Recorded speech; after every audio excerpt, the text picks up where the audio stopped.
Hey everyone, this is John from EastCoastArmory.com, and I'm here today with a model showcase video for this caricaturized French Char B1 bis.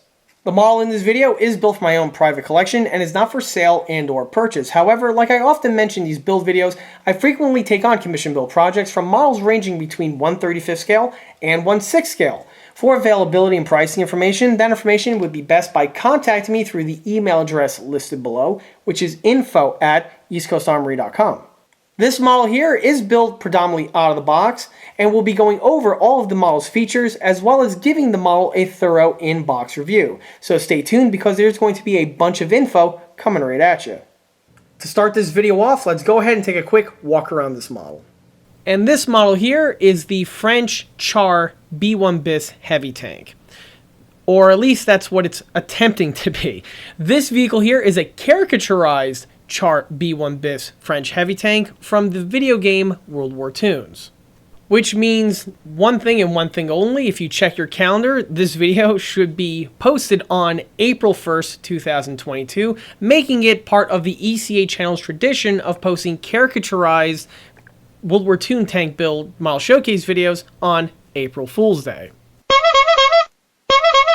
As I often mention in these videos, World War Toons is an online computer game that's been around now for a number of years. What's interesting about the game is that it takes place in a World War II time setting, but instead of going for the super accurate detailing type rendition as some of the other games did, in years past, World War Toons went on the opposite direction and went with a cartoonish, stylized type art design. Similar, much along the lines of Team Fortress 2, and I believe that old game Battlefield Heroes, shows my age.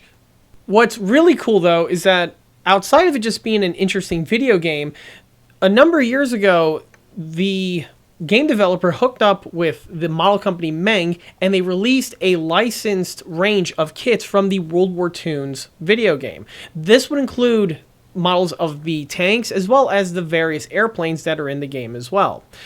Of course, the caricaturized, stylized type art style was transferred over to the plastic models, and this can be seen in all of the kits from this range. The cool thing about these kits is that they are really easily built, but they have the look and feel of the vehicle in question, and it just goes to the testament on the creative designers who were able to come up with the art style and have it transition into a plastic model kit. Before we continue with the video, let's go ahead and take a step back to when this model was first started. And here's the model at the start of the build. For the base starter kit, I'll be utilizing this Meng World War Toons caricaturized French Char B1 bis heavy tank. Of course, this model here is another vehicle in the World War Toons lineup. The vehicle itself is a recent addition to the stash. I picked it up about 6 months ago, so, it's that time of the year for me to get on some World War Toons caricatures. The model itself, however, I believe dates back to about 2018 or so. The box will have a more recent date on the year, but I think that's just the model company updating the packaging because these kits, from what I understand, are still in full production. Starting with the model's graphic design and layout, here we have the B1 bis along with a Soma in the background. What's cool to point out is that both of these models here are kits that are offered in the World War Toons lineup by Meng. The Soma is a subject matter of another World War Toons model showcase video that I should be posting around the time this video drops, so that's something to check out because it is in the video description. Shameless plug out of the way takes us back to the box art's illustration. I believe this illustration here is done by the same illustrator that are used on the other World War Toons box arts that have been mentioned in the past. I'm pretty sure there's going to be some citation needed on that, but I'm just spitballing here, judging by the quality of the artworks that I've seen on all of these box arts. The illustrator does a good job with balancing out some nice, finely rendered details, but again, everything is cartoonish with the overall proportions, which is basically true to form to what the kit gives you inside the box. The remainder of the graphic design is, you guessed it, copy and paste World War Toons with the same format. We have the two vertical diagonal lines going up and down. On this portion over here, we have the Meng logo along with the kit number, which for this example, it's WWT-016. On the opposite side, we have the World War Toons video game logo in this little gear motif, and then on the lower portion we have the main title subject matter of the vehicle, and just like with the other examples, it's in this cartoony typeface. And of course this wouldn't be an ECA World War Toons review video if I didn't mention that the diagonal vertical bars are there because it's for some marketing use. If you take another World War Toons kit and you line it up, you could have this continuous banner running across here, which is really great in a retail type setting where you can have a shelf with all these boxes lined up and it looks pretty cool. But another attribute that this has is if you are collecting these models and you want to have the box arts on display, you could do the same type of thing to yield some pretty interesting results. The remainder of the graphic design is quite typical again for the vehicles in this lineup. Here we have the longer portion of the illustration with the Meng logo and the other info that I've touched upon before. On this panel over here, we have a profile of both the side and front examples of what this vehicle will look like. Here we have some corporate information. Rook Van was the developer that released the World War Toons games. However, I believe in recent years the game developer traded hands or was acquired by another company, as some other examples I built had a different logo in this corner over here. But, you know, we still have some other just generic corporate info about the developer itself. On the opposite side, here we have a little advert for some paints. In the past, it was for AK branded paint, but apparently Meng and AK must have a deal worked out where they now sell the paint under their own marquee. On the rear panel of the box, if you've seen the other ECA World War Toons builds, first, thank you. And second, this should look very familiar because all of this back here is identical. Here we got the World War Toons video game advert and two screenshots of the vehicle in question. It's got the Olga approved badge, which is really important, and just some more corporate info right over here on this section. Bouncing temporarily back to the price, as I mentioned before, these models are very widely accessible and have been on the market for a good period of time now because tracking one down isn't too difficult. Although, from what I've seen, this particular kit here is not exactly the kit that you're going to find in a store type setting. This is something that you are going to have better luck tracking down online. This one here I picked up off of eBay and I paid roughly about 18 to 20 some odd US dollars, you know, give or take a little bit with shipping here and there. But I believe, yeah, as you can see, it still has the price tag still on the box. As I mentioned before, these models are generally really easily come by, and because of that, are fairly affordable. One other thing I want to mention, the box itself has a satin finish to it, which is quite typical on all of these World War Toons kits. Here we have another example here that I built about a year ago. And you can see that the quality of the box itself is exactly the same. It's not glossy, and they stay relatively consistent over the years that these kits have been released. Although the ones that I have seen in Hobby Lobby specifically, which is the Sherman, Panther, and Tiger, rather than the black bands, they tend to be brown in color. But that might be a store exclusive thing. Hard to say for certain. As for the kit itself, like I always mention, these boxes are unique because they are side opening. Generally, that's not the case specifically with armor models. And the parts are all self-contained in this sealed up plastic bag that we have here. This kit is all made from injection molded polystyrene or just injection molded plastic in general. The only pieces that are not made from standard hard plastic are the tracks as well as the decals, for a reason that should be quite obvious. So let me go ahead and open up this bag so I can dump out the parts on the table so we get a better idea on what the actual kit components look like. Okay. Dumping out the parts, you can see that this example here has about 3 runners. This is something that changes depending on the model in question.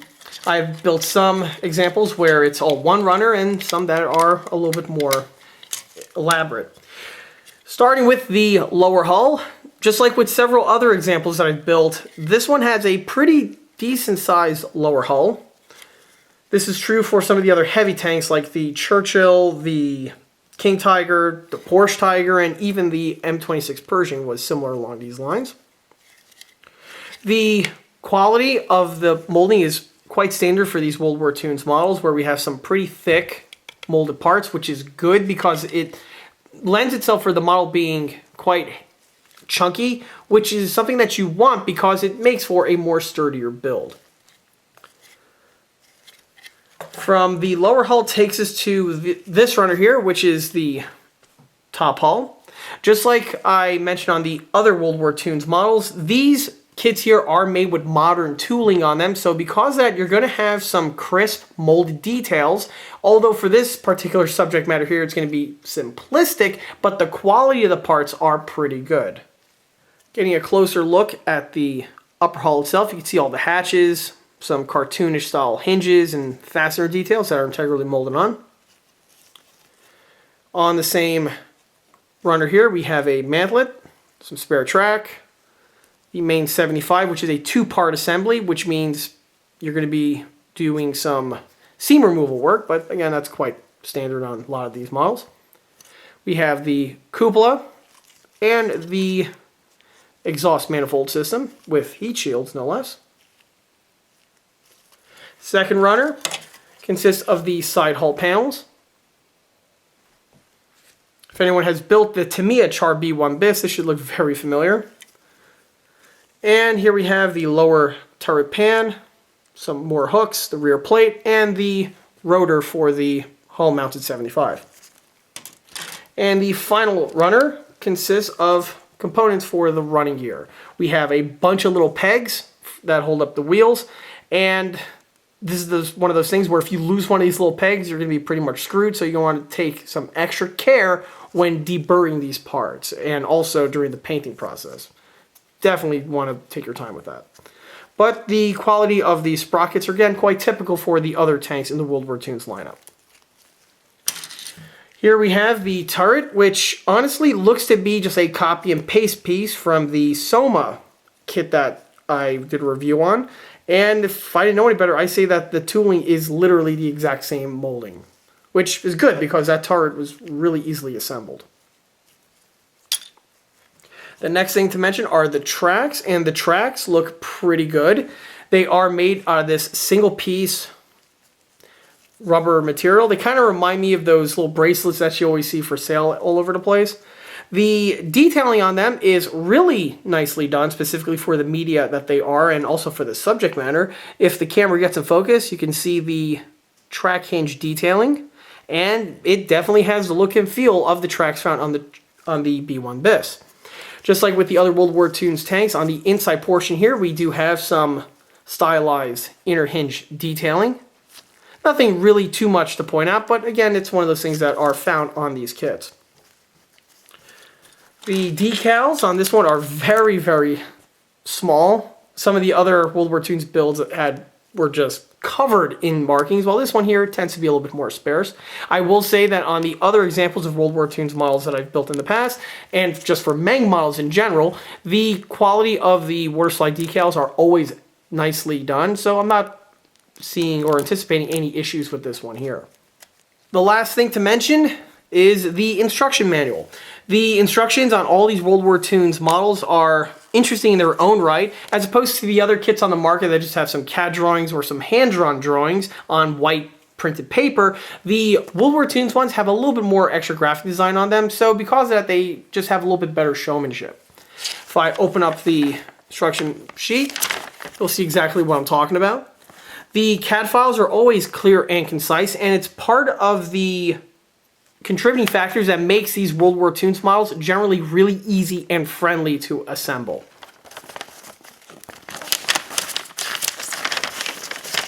The instructions are, basically laid out right there in front of you, and on the rear portion here we have a little color palette that shows a built example with the locations for the markings. Starting with the model's running gear, all of the components that are on this model are the kit supplied units and went on without any problems as per the kit. One thing that I do want to point out though is that with the way the kit is designed, you have these giant pontoons that get added to the sides of the model, and they basically conceal up the road wheels on the bottom as well as the front idler wheel.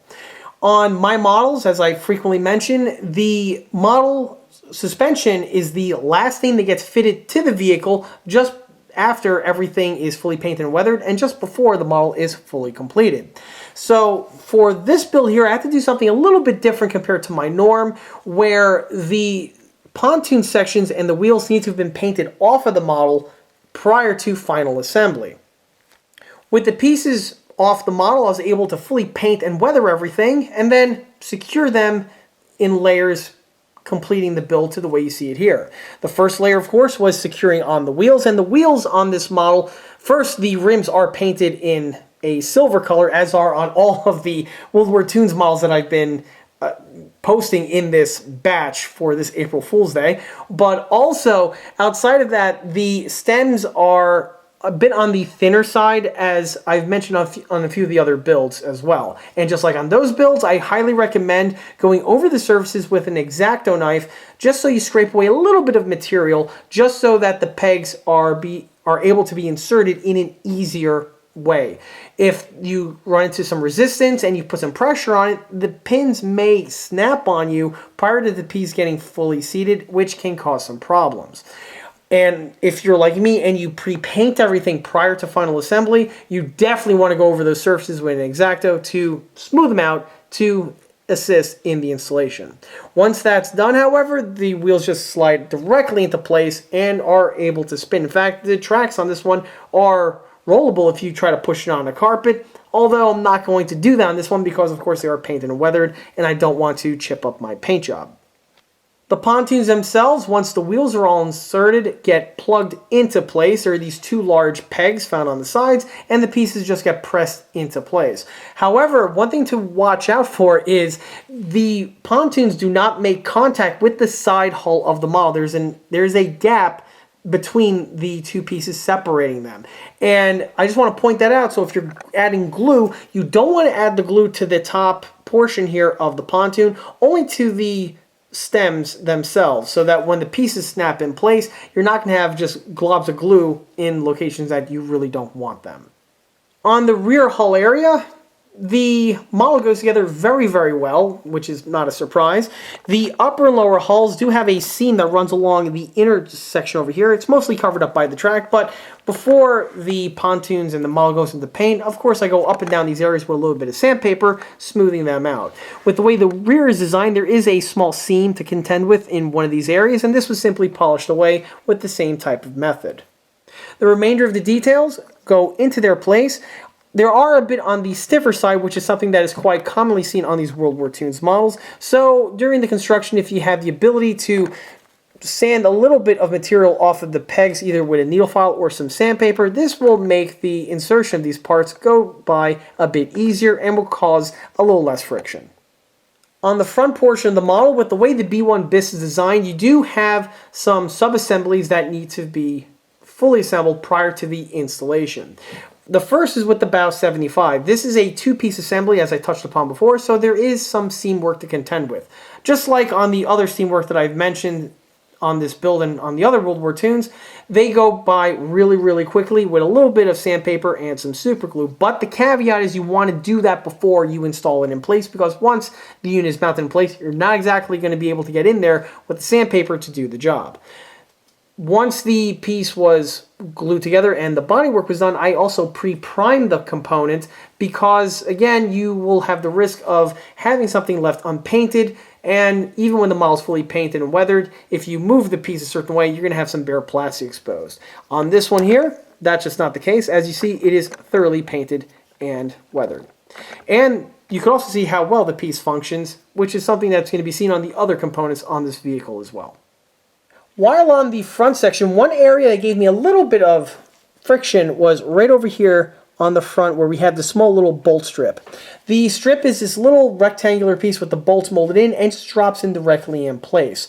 However, with the way the kit is designed, the tolerances are super tight in these locations that if you're trying to push it in, you're going to run into some problems. So again, you want to take out the sandpaper and just polish it down along the leading edges, just so that the piece will be able to fit into location without causing too much grief. Moving upward takes us to the tin work details, and the model is very simple in this regard. Basically what Tamiya needs to do in about 5 or 6 pieces, the Meng kit here does in 1. And, well, the details are more simplistic, admittedly, compared to the Tamiya, which is an excellent kit, but, that's just something I wanted to bring up. The jerry cans that we have here are the kit originals, and to make them stand out, I went ahead and painted them a darker shade of olive drab, just so it gives the model a little bit of contrast. Just like I do on many of my jerry cans, I had a little swipe of gloss black and some gloss lacquer around the nozzle sections, just to give that extra weathered look.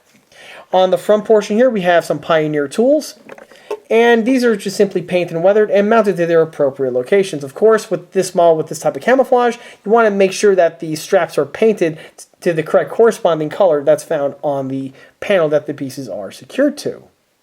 On the opposite side, we have that really cool barrel guard that just clips directly in place. I found the fit on the pegs to be a bit on the snug side, so just like I frequently mentioned, with a pin vise and with a Dremel bit, I was able to remove a little bit of material, making for the installation to go by a bit easier. And the same was true, by the way, for the Pioneer tools as well.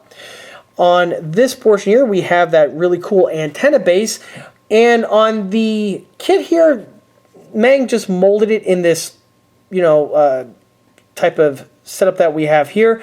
Unlike the Soma kit that they released, where it actually has some cool ribs molded in, on the char here, it's just not there. But that didn't stop me from painting and weathering the piece as I did on the Soma.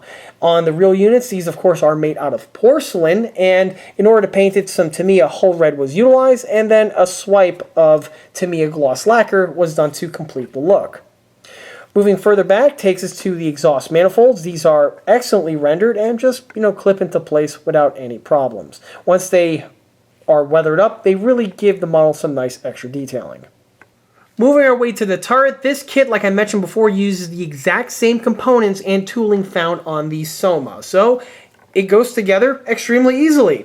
The upper and lower sections are 2 half assembly, which means there's a small seam on the leading edge, which is very easily polished away with a little bit of sandpaper and some super glue. The barrel does go up and down.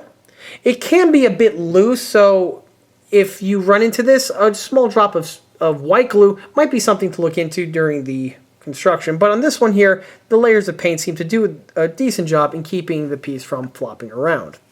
On the lift hooks, like I mentioned on the Soma, these are a bit on the stiffer side, so you may want to sand it down a little bit with some sandpaper or a needle file, just to remove a little bit of material, not a whole lot, just like a swipe or two. And once that material is removed, these pieces just go directly into their corresponding locations without any problems. I do want to warn that these pieces can be a bit fragile, and during the deburring process, you want to take some care with them, because if you damage or lose one, you're going to be in a bit of trouble trying to fabricate a new one. Just like on the Soma, the main tube here was drilled out to give it a little bit extra detailing. Unfortunately, you're not really going to see that all that well in the lighting situation that I have here, but rest assured it was done. The optics on the mantlet, as well as also on the cupola, were painted with the gloss black technique that I've touched upon before. Basically, it's just Tamiya gloss black with an extra swipe of Tamiya gloss lacquer to give it some more sheen. On the cupola itself, I rendered the little guard here in the open position, as I mentioned on the Soma, for basically the same reasons. And that's all there is to the build itself, and this brings us to the paint and the markings. And this is one aspect of the build that I actually love about French tanks. French World War II tanks have some of the most gorgeous camouflage patterns on any country's vehicles during World War II. Of course, the Germans are most known, but the French, as well as the Italians and the Americans for that matter, also had some excellent paint jobs that aren't really that well celebrated. So for this one here, I went with the camouflage pattern that you see. This one was basically lifted off of the Tamiya instructions that I had from the other B1 BISs that I've done in the past, and that gives you some excellent color charts, and it gives you suggestions on the paints to use.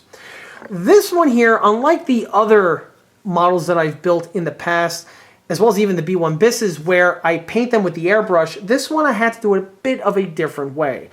You see, with the camouflage pattern on this one, using an airbrush is not really the best way to do it. And I've learned from doing the Merc patterns on the 1/72nd scale models and even some on the 135s, when it comes to a paint job like this, it's best to use a paintbrush. And for this one, the way I did it was, first, of course, the entire tank is primed in flat black, and then I added the base coat of Tamiya olive green. The blotches that you see here are comprising of Tamiya Hull Red and also Tamiya Buff. These two colors were added via the paintbrush, and when you're paintbrushing a camouflage pattern, you want to be very careful with the consistency, because this is what kills some paintbrush models that are out there. If you're on YouTube or on Google and you're looking at some builds, you can sometimes tell dead to rights that they use the paintbrush because the paint is too thick and the paintbrush leaves a streak. And if this happens, it's going to not be beneficial to your build. The best paintbrush patterns are the ones that are completely flat and they look like they were done via the airbrush. And that's what you could see here on this example. In order to do this, the trick is quite simple. You just have to properly dilute the paint. So when painting a model like this, rather than just going from the paint bottle direct to the model, it goes from the paint bottle to a color, or I should say to a color palette, where there's a small little drop of water. I stir it, the brush into it. This dilutes it just enough so that when it's applied, it goes on in a very smooth and consistent manner. And once it's done, it will look like the appearance that you see here. On the paint job itself, not only were the blotches, of course, done with the paintbrush, but then it's all sealed together with the black line found on all of the blotches outlines. And this, again, is something that's seen on many of these French World War II patterns, and I personally absolutely love them. After the camo pattern was added, the model went into weathering, which was done via the airbrush and dry brushing using the techniques I've touched upon in many videos. The airbrush techniques would include counter shading, filtering, as well as washing, while the dry brushing is used to give you the chipped appearance that you see on all of the surfaces. For the vehicle's markings, this kit is extremely simplistic because it gives you just one, and that's the name that we see right here on the side of the turret. The quality of the water slide decal is excellent and went on without any problems, and then once fully dry, I varnished the entire vehicle with the VMS matte varnish, giving you for the look that you see here. And as I've always mentioned in these videos, the VMS varnish is something that I highly recommend because it is such good quality. Well, at the end of the build, I couldn't be any happier in how this one turned out. These Char B1 BIS tanks were always really, really cool, and in a caricaturized format, it just seems so appropriate. Not to mention, whoever designed this kit here really did a good job because it just oozes the essence of what the Char B1 BIS is. Which is a perfect point to lead us into skill level and recommendations.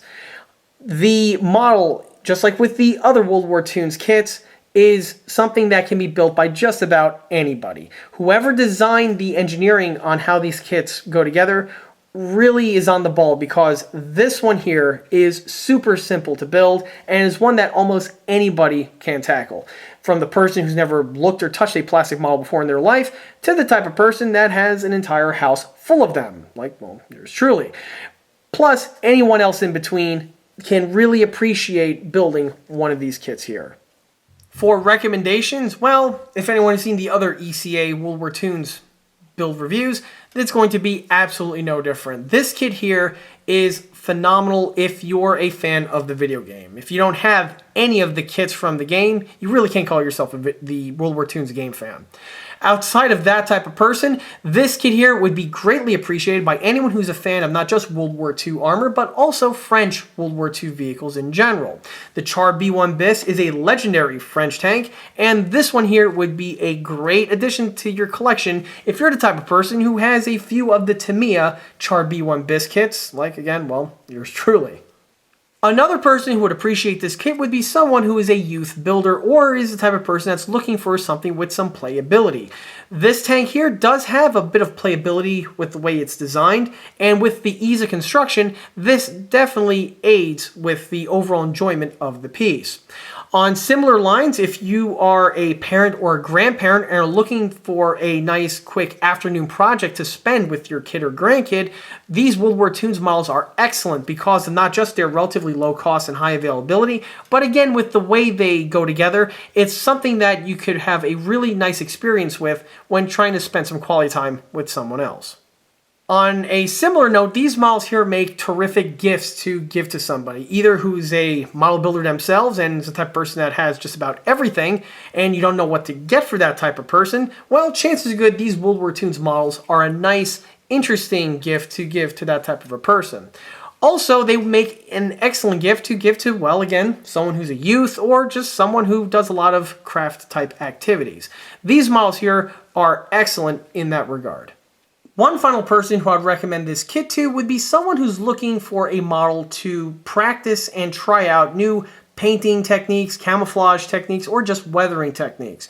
If you're the type of person that has one of the Tamiya kits and you're trying to figure out which camo pattern to go with, because the Tamiya gives you a lot of options for camo on the Char B1 bis, these World War Toons models over here are an excellent way to, see exactly how they look on a finished model, or just, how to go about it. Do you use a paintbrush? Do you use an airbrush? Do you use masks? Do you chip with this system? Do you use this weathering technique? All of these type of factors can be done as a dry run on the World War Toons ones over here before you go ahead and commit to something like on the Tamiya, which can be a fairly expensive model.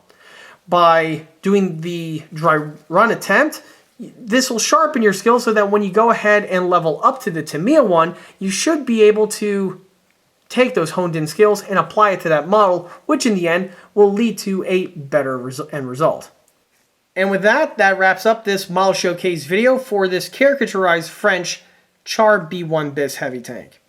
If you like this video, be sure to subscribe to this channel, where it's a great way to keep up to date on new posted content, being small scale model showcase videos like this one over here, or the other larger scale project update videos that frequently get posted to this channel. Another way to keep in the loop of new posted content is by liking us on Facebook. There I have more photographs of this particular build, as well as the other smaller and larger scale builds that have been seen on this channel in the past. Furthermore, don't forget to swing by eastcoastarmory.com for more 1/6 and 1/16 scale builds and detailed components. Thanks again, and I'll be seeing you all again on the next one.